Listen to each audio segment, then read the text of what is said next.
Costa, something from you? Yes, something very, very important.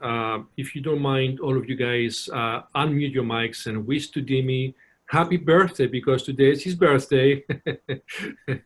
She's Happy only birthday. 23 old. Happy birthday. Happy birthday. Yeah. Thank you all. Great. Appreciate it.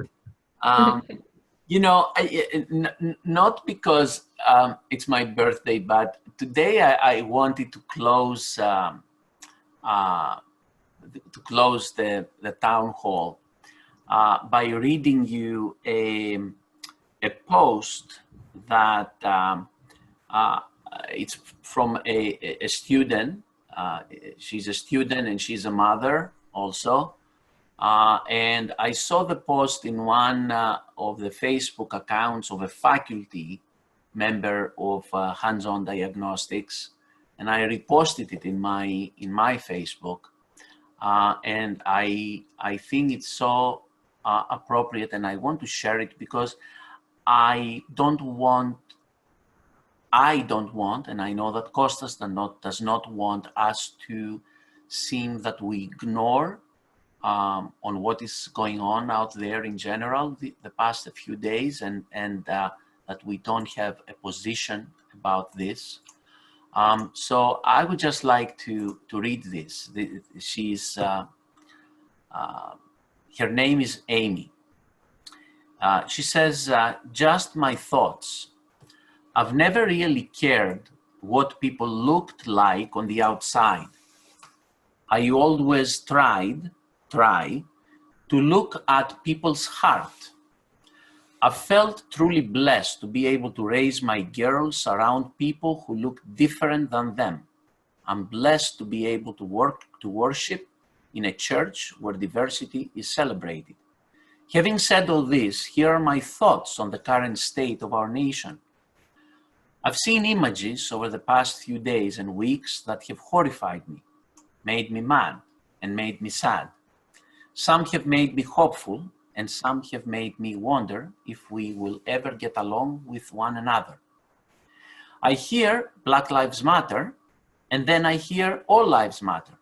Obviously, all lives matter, but I think, or at least from what I've read, Black Lives Matter too. The two is important. I think the assumption is all other lives have mattered in the past. Why not Black lives? They should matter too. It should matter to all of us if any person or race is being targeted simply by the way they look on the outside. I think the message is being lost by the looters and those causing harm to others. I also think the media sensationalizes whatever narrative they want to push in the moment. However, I also understand that people are tired .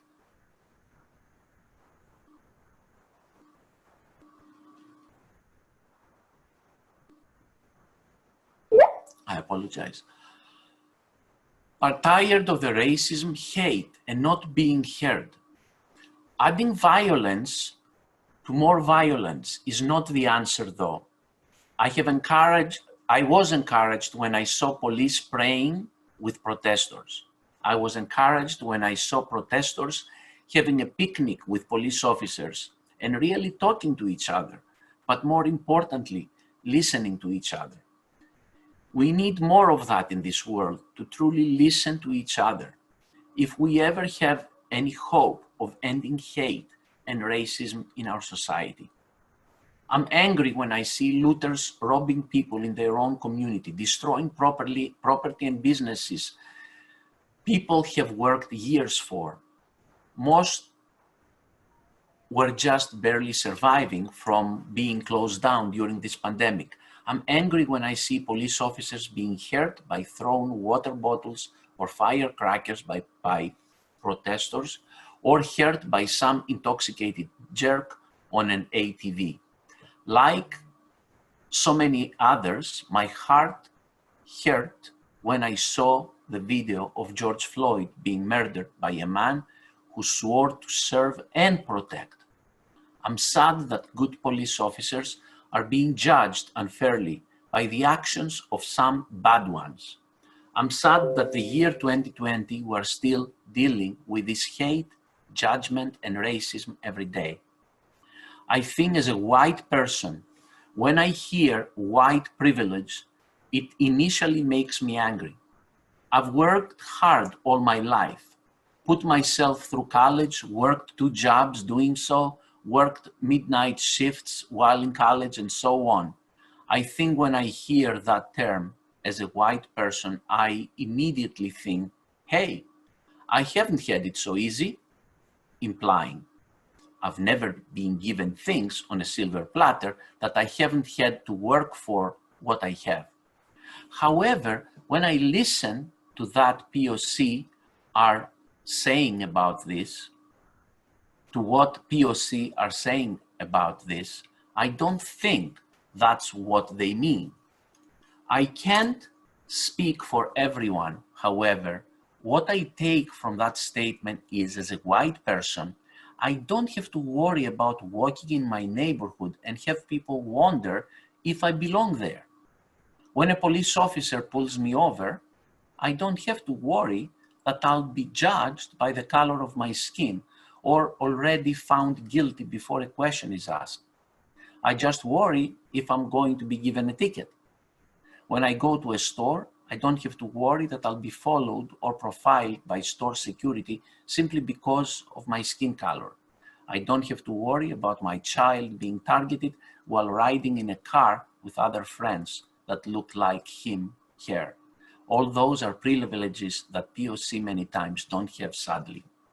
I will never apologize for being white, as I believe this is how God made me. However, I will apologize to all my black brothers and sisters. And yes, we are all God's children. So that makes us all brothers and sisters. For the hurting you are going through, for feeling that no one is listening, for the fear you live with every day. I'm sorry. No one deserves to live like that, and no one ever deserves to live in fear. For those that might have a problem with the apology, just look at it this way. If your friend is hurting, don't you always say, I'm sorry? You didn't cause the hurt, but you apologize because you hate to see them hurting, and you are sorry they are going through that hurt.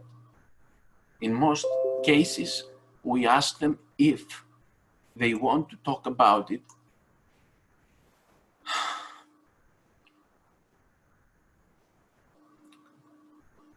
And we listen when they do.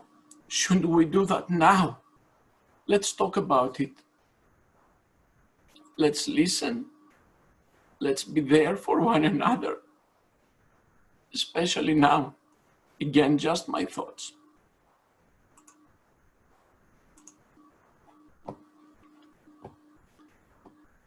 Thank you, guys. We'll be with you next Thursday.